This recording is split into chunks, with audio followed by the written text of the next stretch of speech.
All right, so here are our 90-90 knee rolls. All you're going to need for this is a foam roller and a wall. If you don't have a foam roller, a small ball, something the size of your fist would be perfect. Worst case scenario, you'd be using like a water bottle or something of that sort. So something you can just roll with, okay? So sit up.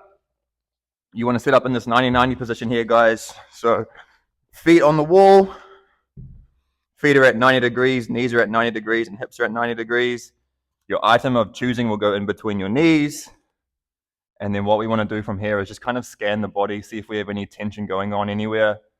The only sort of tension we'll have is by squeezing the foam roller, so maybe a bit of inner groin and a little bit of hamstrings with what I'm about to explain next, okay? So everything else should be nice and relaxed. We're trying to move the pelvis, not working the muscles here, okay? So try to stay nice and relaxed. So like I was saying, giving the foam roller a bit of a squeeze here, about 5 out of 10, nothing too crazy. Just want to feel a little bit of groin if possible. Don't stress too much if not. And then from there, I want to claw my feet on the wall down, like I'm trying to come down with them, but obviously not moving them.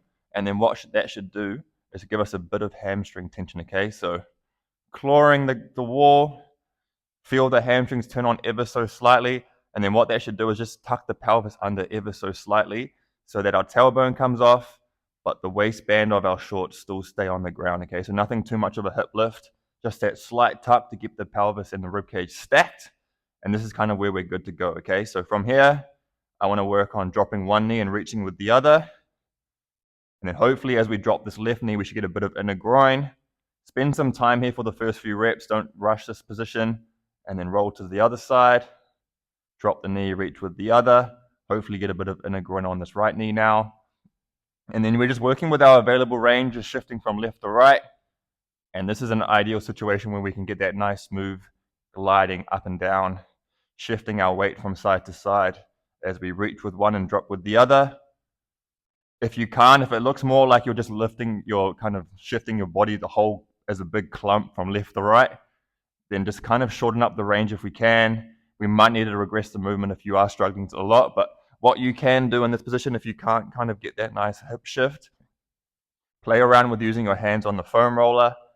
So I'm like as a steering wheel almost. So as I kind of drop this left knee, I'm turning that steering wheel to the left, and that should kind of help with getting a little bit more movement in the hips, okay? So just work to get a nice smooth rep. Maybe as you go through your reps, you can get a bit more movement as you're going, or maybe as each set that you try, you might get a bit more greasing or a bit more lubrication, I like to say. But just make sure you keep that little bit of a claw, that little bit of a squeeze, and then let go of all other tension. And then just try to, over time, get more smooth with the knee rolls. And then work for the prescribed rep scheme that I prescribe you. And then just keep working on those. You might not be as smooth as I am initially, but just work with what you've got, work to improve it over time, and stay nice and relaxed throughout the movement. Those are your 90-90 knee rolls.